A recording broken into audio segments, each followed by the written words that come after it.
Les voy a pedir un esfuerzo adicional. Y bueno, buenos días a todos. Si los que están atrás pueden venir un poquito más acá. Miren todo este vacío que hay acá. Yo me siento un poquito solo, entonces les pido la colaboración. Muchas gracias. Hay espacio todavía para aquí. Así le puedo ver a los ojos y puedo mirarles penetrantemente.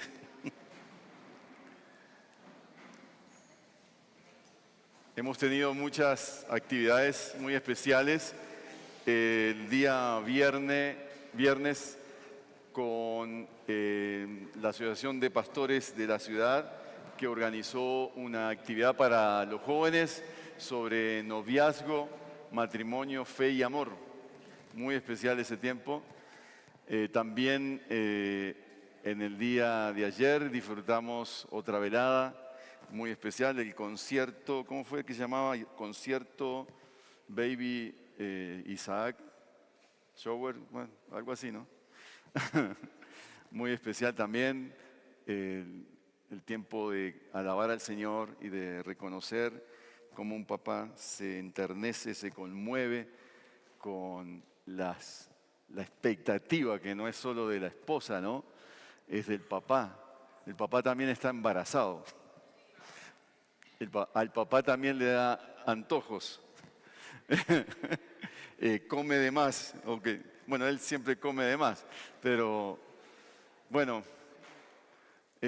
aprovecho a decir esto porque siento que a veces no vemos esto en la Biblia, pero en estos textos de Primera de Samuel se revelan muchas acciones de familias, de padres e hijos. Y no estaba tan consciente hasta que me puse a preparar el texto de este día, cómo se dan las dinámicas relacionales desde el comienzo del libro de Samuel, de Primera de Samuel. Entonces, para mí ha sido muy, muy especial ver esas relaciones. También yo aprovecho a darle las gracias a los jóvenes aquí presentes por la preocupación que han tenido por mí, que valoro tanto, ante la ausencia de mi esposa que está en Bogotá. Muchas gracias, chicos. Hasta me querían traer coca en el día de hoy, muy queridos. Yo aprecio montones esto y bueno, ha sido muy especial. Me han cuidado, me han protegido, me han animado, me han exhortado. Eso ha sido muy especial y yo valoro mucho esa comprensión y ese amor que tienen hacia nosotros y hacia mí. Entonces vamos a 1 Samuel 13. ¿Sí? ¿Me escuchan bien atrás? ¿Escuchan bien? Bueno, yo a veces hablo uruguayo y a veces no me entienden. Entonces, si por ahí no me entienden, me hace una ceñita. Bueno, algunos de ustedes son muy prudentes y no se animan a hacerle una ceñita al predicador. No sea que el predicador lo llame. ¿Qué me querés decir? Bueno, vamos a 1 Samuel 13. Saúl tenía 30 años cuando comenzó a reinar y reinó 42 años sobre Israel. Y Saúl escogió para sí 3.000 hombres de Israel, de los cuales 2.000 estaban con Saúl en Micmas y en la región montañosa de Betel, y 1.000 estaban con Jonatán en Geba de Benjamín. Y al resto del pueblo lo despidió cada uno a su tienda. Pone en contexto esta palabra. Jonatán hirió la guarnición de los filisteos que estaban en Geba, y lo supieron los filisteos. Entonces Saúl tocó la trompeta por toda la tierra diciendo, que lo oigan los hebreos. Y todo Israel oyó decir que Saúl había herido la guarnición de los filisteos y también que Israel se había hecho odioso a los filisteos. Entonces el pueblo se reunió con Saúl en Gilgal y los filisteos se reunieron para pelear contra Israel 30.000 carros, 6.000 hombres de a caballo y gente tan numerosa como la arena a la orilla del mar. Y subieron y acamparon en Micmas, al oriente de Bet-Aven. Cuando los hombres de Israel vieron que estaban en un apuro, algunos textos dicen en aprietos. Pues el pueblo estaba en gran aprieto. El pueblo se escondió en cuevas, en matorrales, en peñascos, en sótanos y en fosos. También algunos de los hebreos pasaron el Jordán a la tierra de Gad y de Galaad, pero Saúl estaba todavía en Gilgal y todo el pueblo le seguía atemorizado. Él esperó 7 días conforme al tiempo que Samuel había señalado. Pero Samuel no llegaba y el pueblo se le dispersaba. Entonces Saúl dijo: tráiganme el holocausto y las ofrendas de paz. Y él ofreció el holocausto. Tan pronto como terminó de ofrecer el holocausto, llegó Samuel, y Saúl salió a su encuentro para saludarlo. Pero Samuel dijo: ¿qué has hecho? Y Saúl respondió: como vi que el pueblo se me dispersaba, que tú no llegabas dentro de los días señalados y que los filisteos estaban reunidos en Micmas, me dije: ahora los filisteos descenderán contra mí en Gilgal y no he implorado el favor del Señor. Así que me vi forzado y ofrecí el holocausto. Y Samuel dijo a Saúl: has obrado neciamente, no has guardado el mandamiento que el Señor tu Dios te ordenó, pues ahora el Señor hubiera establecido tu reino sobre Israel para siempre. Pero ahora tu reino no perdurará. El Señor ha buscado para sí un hombre conforme a su corazón y el Señor lo ha designado como príncipe sobre su pueblo, porque tú no guardaste lo que el Señor te ordenó. Entre la agonía y la espera, Dios no se va. El domingo pasado, el pastor Diego nos impulsó, y espero que cuando un pastor desde un púlpito hace una exhortación y una advertencia o una reprensión, tengamos a bien considerar seriamente lo que el Señor nos llamó a hacer. Especialmente pensando cómo estamos siendo guiados al arrepentimiento. Y entre domingo y domingo, ¿qué pasó entre semana? ¿Hubo algún momento donde pudiste pasar delante del Señor haciendo revisión de vida? ¿Dios te guió a pedirle perdón? ¿Cómo te fue?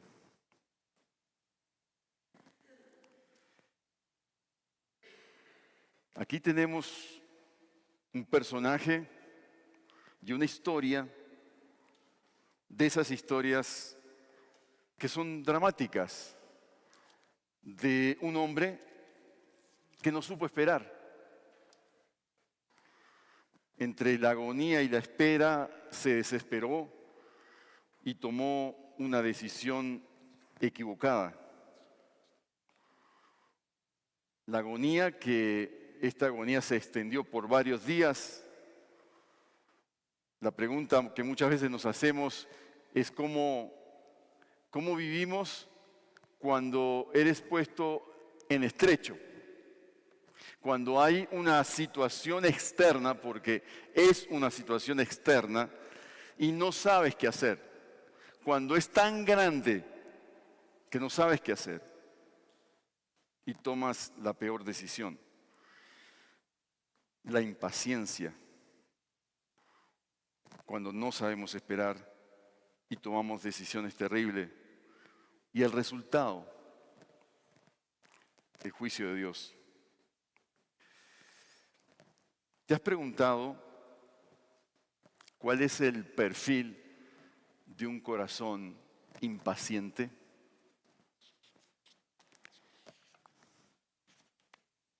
¿Te has hecho esa pregunta? ¿Cómo luce un corazón impaciente? Soy consciente que vivimos en una sociedad de personas impacientes. Y muchas veces nosotros no somos impacientes, pero el entorno que nos rodea son impacientes y también nosotros se nos pega algo y nos volvemos impacientes. Personas que viven demasiado ocupadas, personas que están acostumbradas a tomar decisiones rápido y a no esperar mucho. Padres que exigen a los hijos respuestas rápidas. Queremos que nos respondan de inmediato a nuestras comunicaciones urgentes. Y algo que iba a ser de gran ayuda para nosotros, como lo es el celular y toda la tecnología, se ha convertido en una esclavitud. Todos queremos respuestas muy rápidas. Algunas personas aquí trabajan en el comercio. Cuando llega un cliente de esos impacientes, ¿cuál es el perfil del cliente impaciente? ¿Cómo es un cliente impaciente? Interrumpe. Si están hablando ahí, el vendedor está atendiendo a otra persona, el cliente impaciente, ¿qué hace? Interrumpe. No pide permiso, interrumpe. Le preocupa la larga fila por pagar, interrumpe al vendedor. Son muy exigentes y muy poco racionales.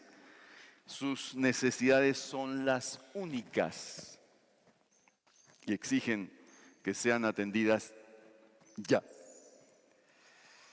Quizás esto no te describa mucho.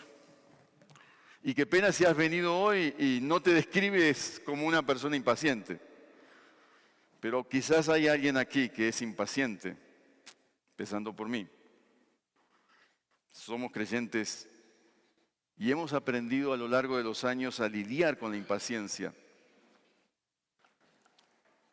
El asunto es cuando la impaciencia es parte de un estilo de vida que se convierte en pecaminoso. En el fondo, la impaciencia, hermanos, es tan delicada y es tan difícil de lidiar con el corazón impaciente porque sencillamente el corazón impaciente desplaza a Dios en la vida. Paulatinamente te vas volviendo una persona que ya no confía en nadie, menos en Dios. La impaciencia es una guerra al final de cuentas por el control. Quiero controlarlo todo. Y la verdad, hermanos, el corazón impaciente es un corazón controlador. Muchas veces las decisiones que tomamos no fue porque me tocó por el contexto de vida, es porque yo ya soy así. Ya asumí que soy así. Ya asumí que no tengo remedio. Esto lo hice porque estaba en momento de mucha presión, perdón. No es así. Eso lo hice porque soy así. Y de eso es lo que trata este capítulo. Los primeros versos nos describen la agonía, verso 1 al 8. ¿Cómo vivimos la espera cuando somos puestos en estrecho? Cuando todo se estrecha, cuando tú sientes que los movimientos ya no tienes muchas salidas. Esa es como la idea. Estás puesto en estrecho y no tienes vías de escape. Suponiendo que tienes 3 vías de escape, te queda solo una. Esa es la situación que se describe en estos primeros capítulos. Bueno, hay asuntos acá interesantes de este capítulo. Por empezar, se describe la duración del reinado. Entre otras cosas, si tú investigas la duración del reinado de Saúl, es de las cosas más enigmáticas. Acá dice 42, en otros dice 40. Algunos teóricos llegan a decir que es 20 años, porque en estos 40 se suman los años previos, cuando Saúl estaba siendo ungido, pero no estaba en el reinado como tal. Bueno, hay de todo en esto.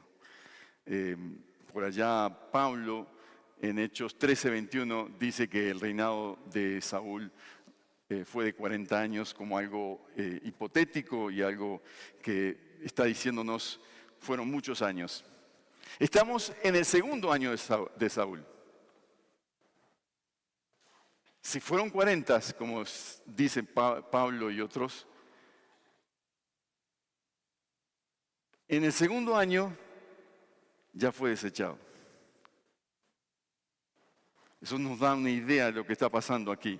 Los próximos años de Saúl, lo que vamos a ver es un declive paulatino, un descenso, como un anticlímax.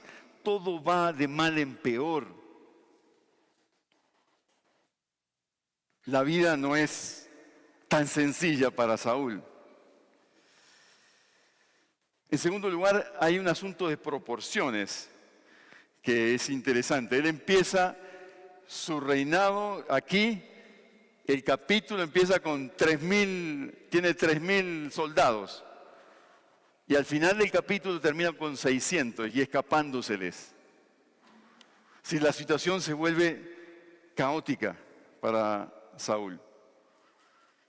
Una fuerza frente a una fuerza increíblemente grande de 6.000 hombres contra unos 3.000 que uno ve que se le van.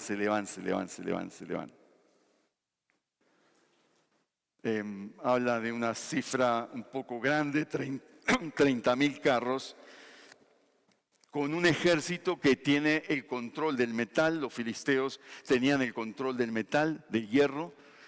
Es decir, estamos ante una realidad terriblemente desproporcionada frente a un enemigo terriblemente grande para el pueblo de Dios y para los cálculos de un rey. Dice el verso 5, la descripción es gente tan numerosa como la arena a la orilla del mar. Es decir, es una situación difícil de imaginar.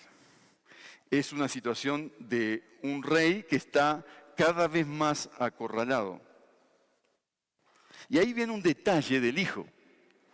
Y por eso a mí me gusta mucho el texto de Samuel, porque describe, en medio de estas situaciones, un rey describe la situación de un hijo. Y irrumpe un hijo. De hecho, el libro de Samuel empieza con una mamá que no puede tener hijos y un papá que le dice: usted, mijita, yo no le soy más que 7 hijos, no le valgo más que 7 hijos. Es decir, míreme a mí, dice Elí, Elí no, el otro, el esposo de Ana, el Cana, gracias.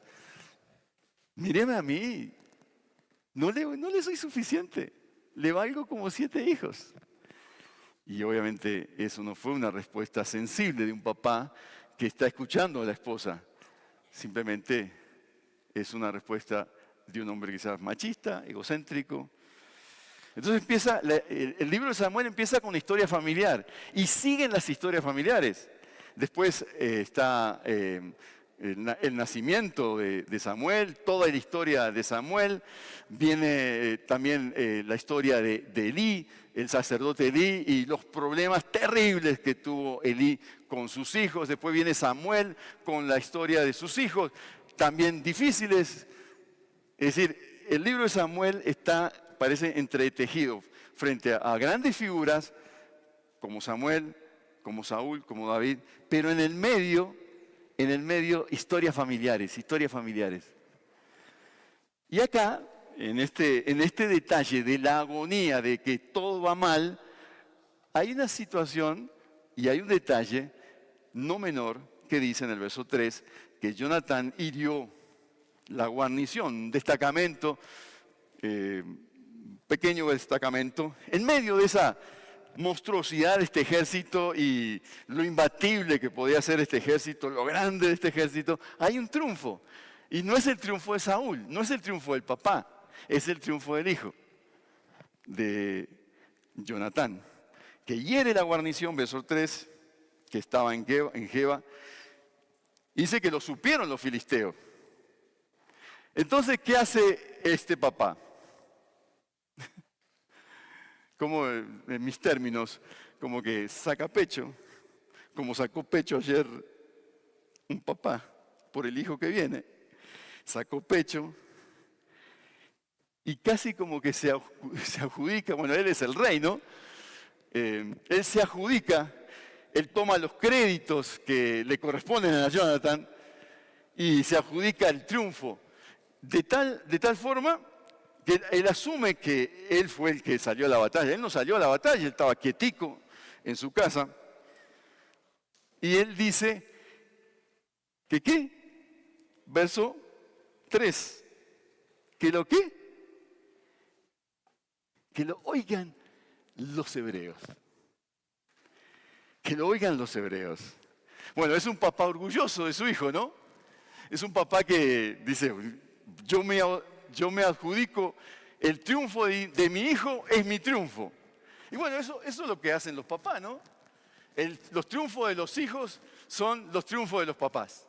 Entonces, él se asume ese triunfo, saca pecho, que lo oigan los hebreos. Y dice, literal, y todo Israel, en esa manera de hablar a veces del pueblo, de asumir que todo Israel oyó decir que Saúl había herido la guarnición de los filisteos y también que Israel se había hecho odioso a los filisteos. Casi literalmente que Israel se hizo hediondo, es el término. Sí, maluco, o huele feo. Israel huele muy feo a los filisteos. Entonces, esta manera de exaltarse va a ser una característica de Saúl.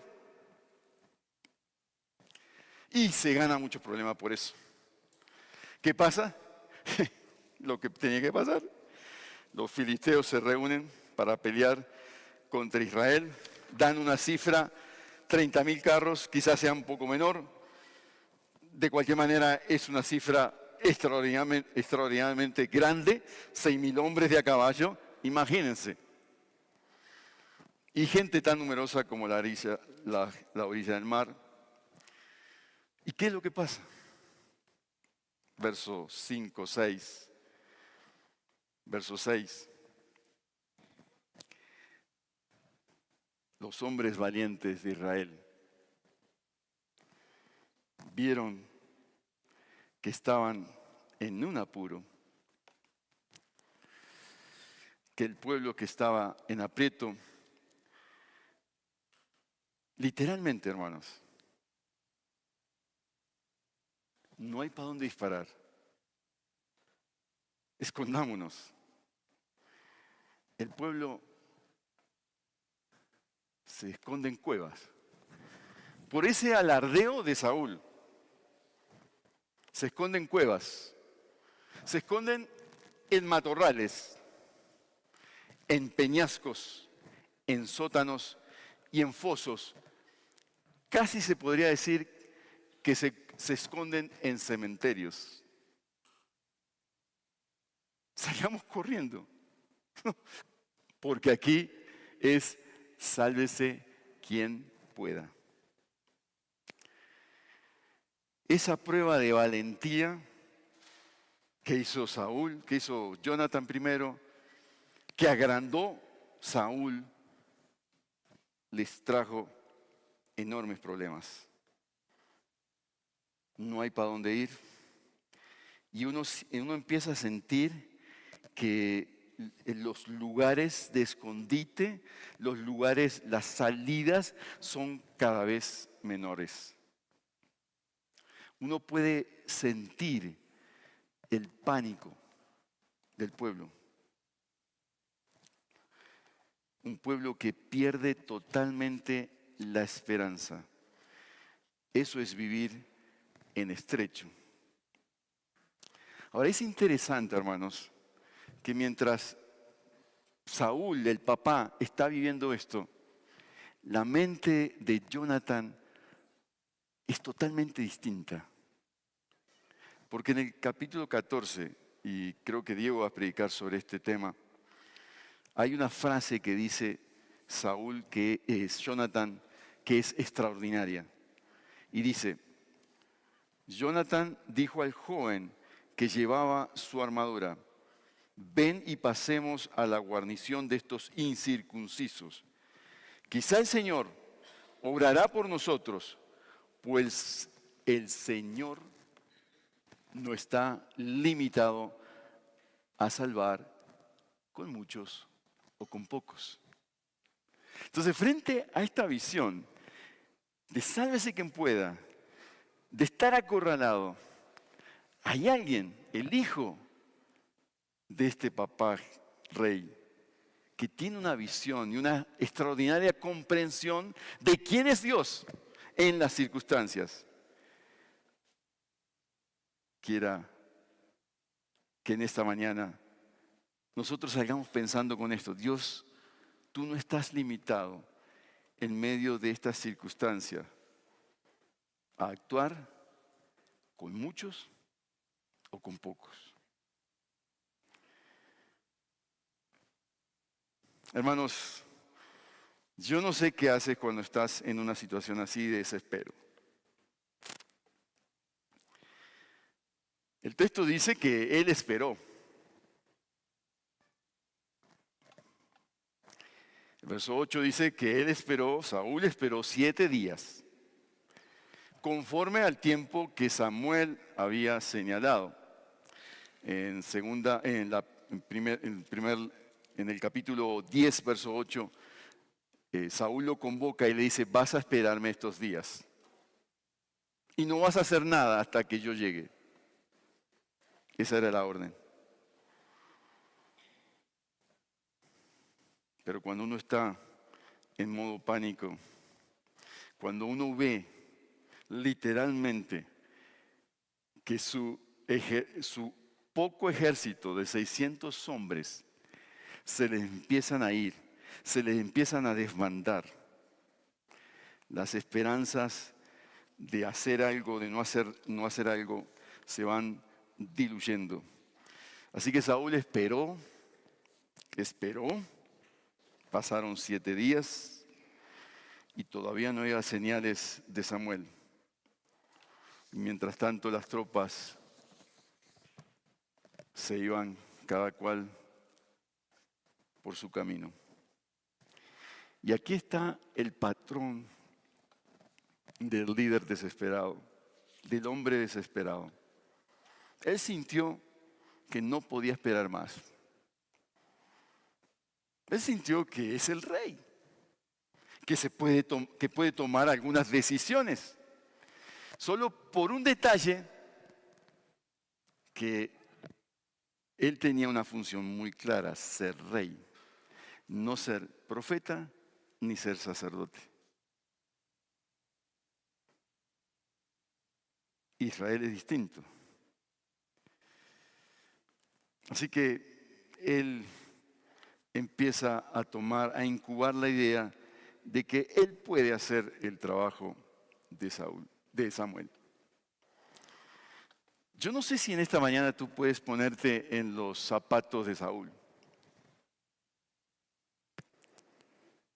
En esa agonía extensa de varios días, de sentir la presión, de ponerte en los zapatos de este hombre y sentir que cada vez más estás acorralado. Estás acorralado también por tu propia boca, por alardear, pero estás acorralado por una realidad de un enemigo que está presente, que está acosando. Y el ejército que tienes, los líderes que tienes, empiezan a desbandarse. Pero ese momento es la prueba de fuego para Saúl y para todos los que estamos aquí presentes. en esta mañana. Es en esos momentos de intensa tensión es que debes recurrir a Dios y tomar la decisión más acertada. Yo no sé cómo actúas en esas situaciones, sé cómo actúo yo. Yo no sé cómo actúas en situaciones apremiantes en tu vida.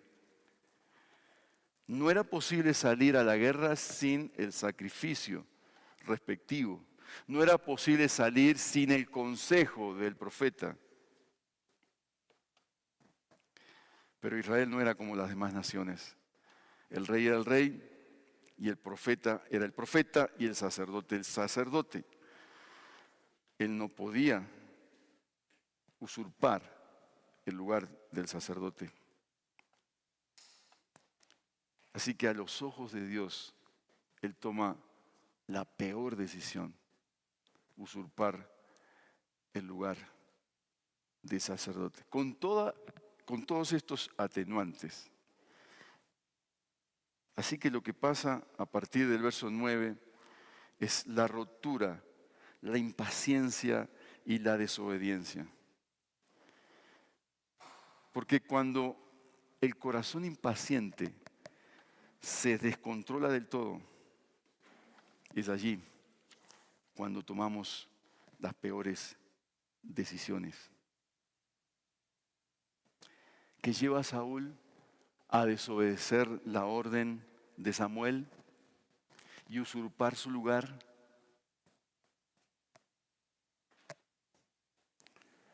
Cuando uno ve, y uno tiene el beneficio de leer todo el libro, pero cuando uno ve todo el libro de Samuel, uno ve que ese es el patrón de Saúl. Él no cambió. De alguna forma, Saúl, en el libro de Samuel, ha sido muy coherente. Es así. Él no le importa lo que piensen los demás. Él no le importa lo que piense Dios. No le importa. Él es así. Por eso digo, hermanos, que la impaciencia es un estilo de vida muy arraigado. Y no es que reaccionamos así por las situaciones que vivimos. Hay atenuantes, claro que sí. No, reaccionamos como reaccionamos porque somos así. Tercos. Que no pensamos en qué piensa Dios de esto, de esa situación, y me desespero y tomo la peor decisión. ¿Cuál es la pedagogía? Yo me imagino la escena. Llega Samuel y ese olorcito a carne asada, inconfundible.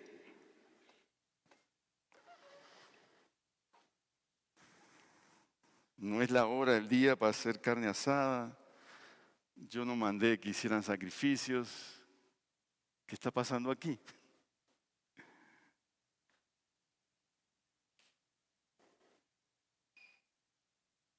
Así que la pregunta de Samuel es muy interesante, muy pedagógica, pero va al corazón. La pregunta es, no, ¿qué has hecho? ¿Qué has hecho? ¿Qué has hecho?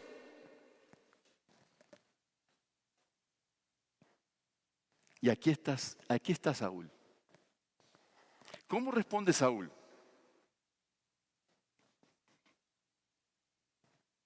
Miren la respuesta. Verso 11. ¿Cuál es la respuesta de Saúl? Aquí está Saúl. Aquí está el talante de Saúl. ¿Qué hace Saúl? Miren el texto. ¿Cómo responde Saúl? ¿No les recuerda algún jardín por ahí? ¿Algún jardín del Edén? La mujer que me diste. en ningún momento se ve un hombre arrepentido por lo que hizo. En ningún momento se ve que asume su responsabilidad. Primero, el pueblo. Segundo, Samuel, tú no venías. Tercero, los filisteos. Y cuarto, yo me esforcé, pues, y ofrecí holocausto. Terrible, hermanos. Ese es el patrón de la persona que hace sola las cosas, que no le importa un comino lo que piensen los demás, que actúa como se le da la gana. El pecado es así, hermanos. El corazón no arrepentido actúa así. Nunca reconoce la responsabilidad. Nunca reconoce la responsabilidad. Yo hice esto. Perdón, mamá, me equivoqué. Perdóneme, deme otra oportunidad de limpiar la cocina. Perdón, papá, usted me dijo que limpiara el carro, no lo limpié, perdóneme. Ya lo voy a hacer. Pasan 3 horas y no lo hace. Termina el papá haciendo lo que le correspondía al hijo. Pero ese es el patrón. El pecado actúa así. Nunca reconoce lo que hizo. Siempre hay un culpable, externo a mí. La presión, las circunstancias, el juez, el abogado, el vecino, la vecina, la persona que se me cruzó por ahí. Ese que se me cruzó adelante del carro y yo tuve que frenar y decirle algo para que reaccione. El Evangelio nos lleva a pedir perdón y a reconocer que estuve mal, no a desplazar la responsabilidad. Por eso, hermanos, ¿qué es lo que gobierna un corazón impaciente? Un corazón impaciente no piensa que está pecando. Yo creo que muchas enfermedades mentales se solucionarían, hermanos, y quizás estoy siendo muy superficial con el tema, pero creo que muchos problemas en nuestra sociedad, en nuestros hogares y en nuestras casas se solucionarían si reconocemos que hemos ofendido a alguien, que nuestras acciones ofenden a alguien. Muchas cosas en nuestros hogares se solucionarían si asumimos la responsabilidad por no hacer las cosas. ¿Sí o no?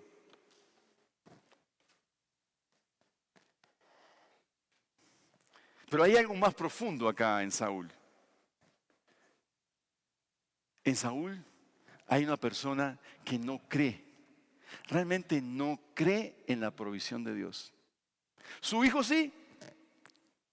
Y uno dice, ¿cómo de un padre así hay un hijo así? ¿Cómo de un padre que desconfía de Dios surge un hijo que dice, con pocos o con muchos, yo sé que Dios va a orar? Y yo sé que Dios no está limitado. Por eso a veces no es casi como de tal palo, tal astilla, no. Porque tendría que ser igual que Saúl, que su papá, desconfiado. Y Jonathan no es desconfiado. Es un hijo que enseña al papá, que le da los créditos, que no se preocupa si papá asume los créditos que le corresponden a él. Papá, mis triunfos son tus triunfos. Es gracias a ti. Así es Jonathan. Pero papá no es así. No asume la responsabilidad, no cree en la provisión de Dios. Es un corazón inseguro, impetuoso, no mide las consecuencias, actúe irracionalmente, irreflexivamente. Si me hacen esto, yo hago esto. Así actúa Saúl. Así actúa el corazón impaciente. Es un corazón que le gusta mostrar resultados. Por eso tomó el lugar del sacerdote. Tomando el lugar del sacerdote, estaba mostrando resultado al pueblo. Y uno va a ver ese patrón en todo el libro con Saúl. Quiere mostrar resultados. Quiere mostrar resultados.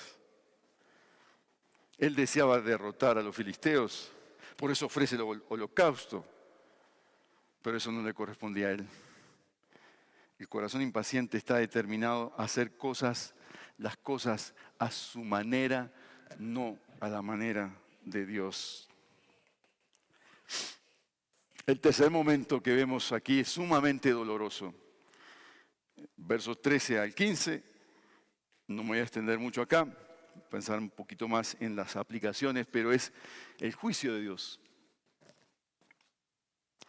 y la evaluación de Samuel. Has actuado neciamente. Otra versión dice locamente, desquiciadamente. No has pensado las implicaciones y en qué te metías. Lo que me hace pensar mucho, hermanos, de esto es, Saúl no había formado un equipo de consejeros. Algo que hacían los reyes de la época, tenían consejeros. Este va en el segundo año y no ha formado su equipo de consejeros que le digan lo que vas a hacer le corresponde a Samuel. Entonces son tan culpables el entorno de Saúl, como Saúl mismo.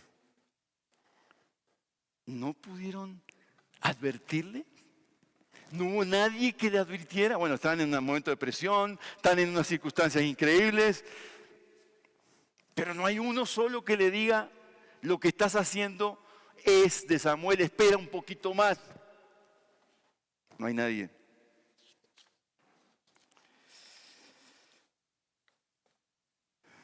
Hay un conocimiento imperfecto de Dios. Hay un conocimiento necio de la vida. Para Saúl, su palabra era más importante que la palabra de Dios.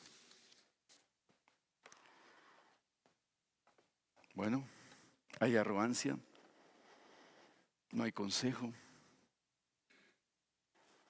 Aquí hay un líder solo.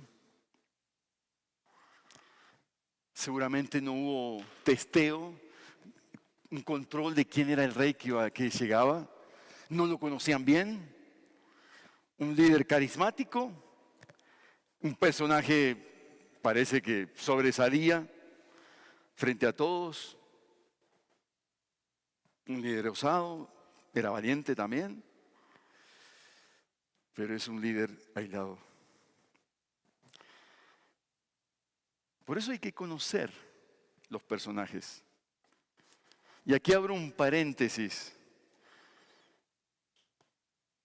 En cualquier circunstancia que estemos, si estamos escogiendo un líder para la iglesia, un personaje para un cargo, ¿qué tal si hacemos preguntas del corazón? Si estás pensando en un candidato o candidata para cumplir los sueños de tu vida y casarte con él, iniciar un noviazgo, conoce el corazón. Conoce qué lo atrapa. Conoce qué ama y qué desprecia el candidato. Conoce sus sueños, sus esperanzas, sus frustraciones, los profundos deseos que lo pueden llevar a encarrilar su vida o a descarrilarlo. Las ansiedades que lo gobiernan. La opinión que tiene de sí mismo. ¿Es tan exacta? ¿Concuerda con la realidad de lo que es, de quién es? ¿Es consciente de sus propias tentaciones, debilidades y fracasos? ¿Es alguien que acepta un no? ¿Es alguien que acepta y busca la santidad de Dios en su vida? ¿Es alguien que está listo a escuchar una opinión contraria, aceptarla? ¿Es alguien que pide perdón, perdona? ¿O por el contrario, es alguien que lleva las cuentas y es rencoroso? Parece, hermanos, que el pueblo no hizo las preguntas adecuadas. Siguió por la opinión de Samuel solamente y no confrontó qué hay en este corazón de esta persona. Ir un poquito más allá. La respuesta de Samuel, hermanos, es durísima. No es que va a dejar de ser rey ya, tiene una historia larga como rey, pero su descendencia no será rey. En él se termina la descendencia de reyes. Porque viene alguien conforme al corazón de Dios. Y con eso está apuntando no solo a alguien que viene, que es David, sino a alguien mayor a David, Jesús. Él sí da la talla, Él dio la talla, Él murió por nosotros. Por eso, hermanos, algunas conclusiones desde el Evangelio. Jesús es rey, profeta, sacerdote, tiene toda la autoridad y es nuestra esperanza. En Él sí podemos confiar, Él sí es el rey, Él sí es el mediador y Él sí es el profeta. Pero una primera conclusión, mis hermanos, y estoy pensando en los jóvenes aquí presentes y los no tan jóvenes. Hermanos, si algo nos enseña este texto, es que no esperar cuesta caro.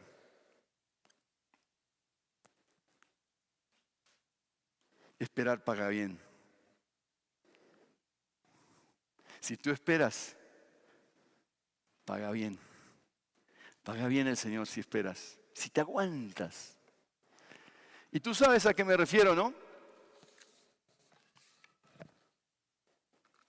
El desespero, las hormonas son malos consejeros. No te apresures. Padres, esperen a sus hijos. Ofrezcan buen modelo. Ofrezcan el modelo de Jonathan, que confía en Dios. Hijo, yo eso no te lo puedo dar por ahora, pero pídele a Dios. Acostumbra a tu hijo a que pida a Dios. En Dios que no hay límites. Con poco, con mucho, Dios proveerá. Dios hará un milagro. Con lo poco o lo mucho, Dios hará un milagro. Confía en Dios, pida en Dios. Saúl modeló la impaciencia. Jonatán modeló la confianza en Dios. Nos sirve pensar, hermanos, los muchos encuentros en Lucas, especialmente uno en un capítulo, el capítulo 8 de Lucas, donde Jesús se demora. Y da la sensación que la demora de Jesús es como adrede. ¿Puedes aguantar? Papá que se acerca, mi hijo está mal, mi hija está mal. Tengo que atender esta, tengo que ir para allá. Pero Señor, ya se murió, ¿qué vas a hacer? No, no se murió. Está durmiendo. La mujer que le toca, que esperó 12 años con el flujo de sangre. Puede ser situaciones en tu vida donde sientes que Jesús se demora. Jesús, estás demorado en esta situación de mi vida. Voy a hacer algo. Pregúntale a Dios. Pasa tiempo en la presencia de Dios preguntando por qué la demora.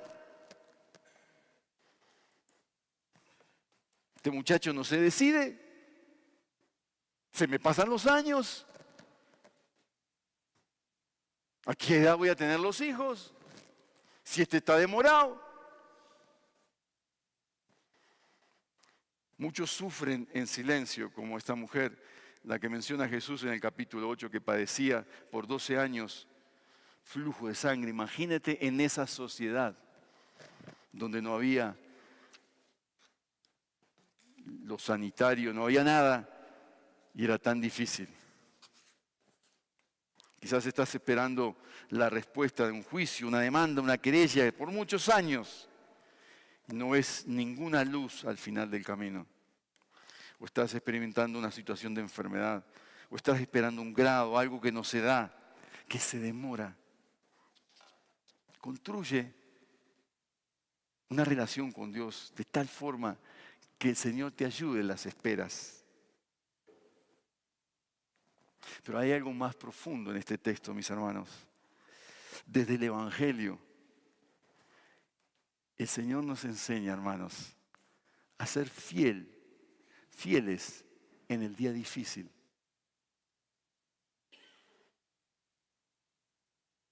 Sé fiel en el día difícil. Sé fiel en la tentación. Porque el Señor te dará la salida. ¿Crees eso? ¿Crees que el Señor te dará la salida?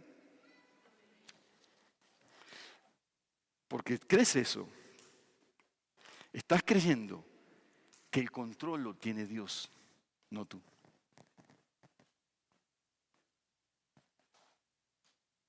Hemos dicho en las oraciones, Señor, tú eres juez soberano. Tú eres Dios de la historia, Señor de la historia. Y al primer incidente, no, Dios no está al control de esto. A Dios se le olvidó mi situación. Yo tenía una tía abuela. Murió de 102 años. Y un día fue a Montevideo. Uruguay es muy plano. Pero Montevideo tiene un cerrito, un cerro que sería de 300 metros. Y tenía como 80 años, 90 creo que tenía. Y se para en ese cerro, mira para arriba y dice, bueno, ¿y entonces? ¿Cuándo me va a venir a buscar? ¿Te has olvidado de mí? A esa tía era muy chistosa, muy querida. Vivió sola hasta los 102.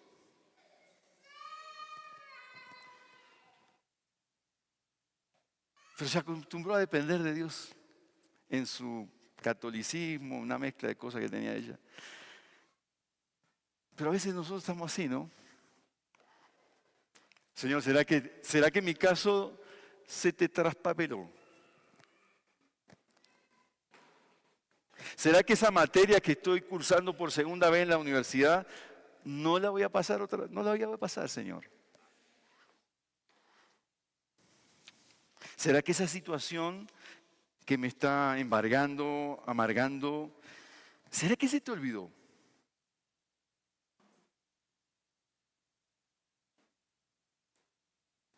Bueno, nosotros no le decimos así a Dios, ¿no? O a veces sí. A veces estamos en una querella con Dios.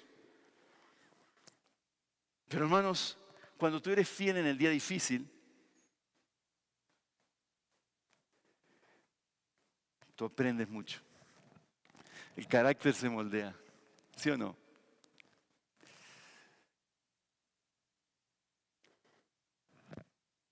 Yo recuerdo,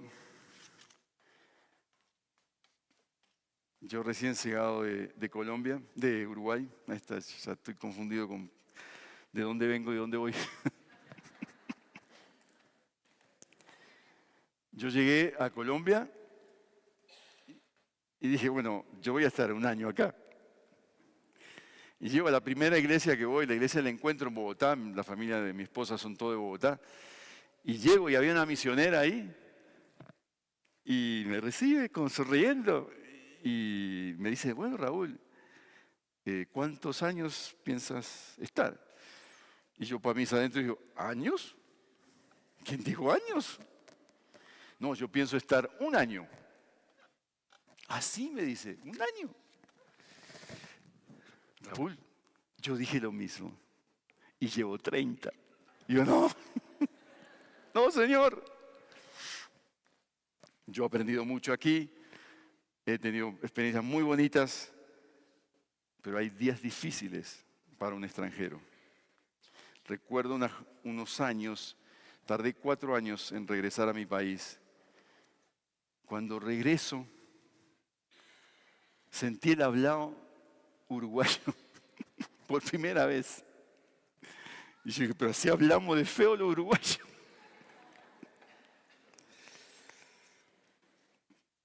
Mucha presión, muchas situaciones que vivimos los extranjeros. Pero qué bonito es, hermanos, cuando tú aprendes a ser fiel en el día difícil y a poner todas las cosas en las manos del Señor. En la agonía, en la espera, en el desespero, en los desencuentros, en los desencantos, en las fallas, en la fidelidad, Dios está siempre ahí. Por eso les invito, hermanos, al tomar la cena, va a pasar aquí José, al tomar la cena, hermano, entrega lo que es algún rasgo de un corazón impaciente que todavía te queda por ahí. Y pídele al Señor, Señor, enséñame a esperar en ti. Enséñame a vivir una vida que honre tu nombre. Permíteme como papá, como hijo, como hermano, como primo, como en la relación que estoy acá, que el Señor te enseñe a experimentar su gracia y su esperanza. Así que vamos a orar y nos preparamos para tomar la cena. Nos vas a indicar el pastor José. Vamos a orar primero. Señor, gracias por esta mañana, por este momento especial. Nos has traído con un propósito hoy de examinar nuestro corazón delante de ti y reconocer aquellas cosas que necesito conocer de mi propio corazón, pero que necesito conocerte más a ti, Señor, y experimentar algo nuevo, algo distinto, algo diferente, Señor, en esta mañana. Venimos como pueblo necesitado, como pueblo que necesita el perdón, que necesita andar en santidad. Si hemos tomado decisiones equivocadas, hoy la tenemos al pie de la cruz. Y yo te pido, Señor, que nos perdones a cada uno de los que estamos acá, si hay en el camino decisiones equivocadas. Las traemos a la cruz de Cristo con la esperanza de que venimos ante un Dios perdonador y a un Dios de toda gracia y de toda esperanza. Señor, tú eres la fuente de lo que somos, de lo que hacemos, de lo que andamos. Por eso te pido, Señor, que nos ayudes y nos bendigas en esta mañana, en el nombre de Jesús. Amén.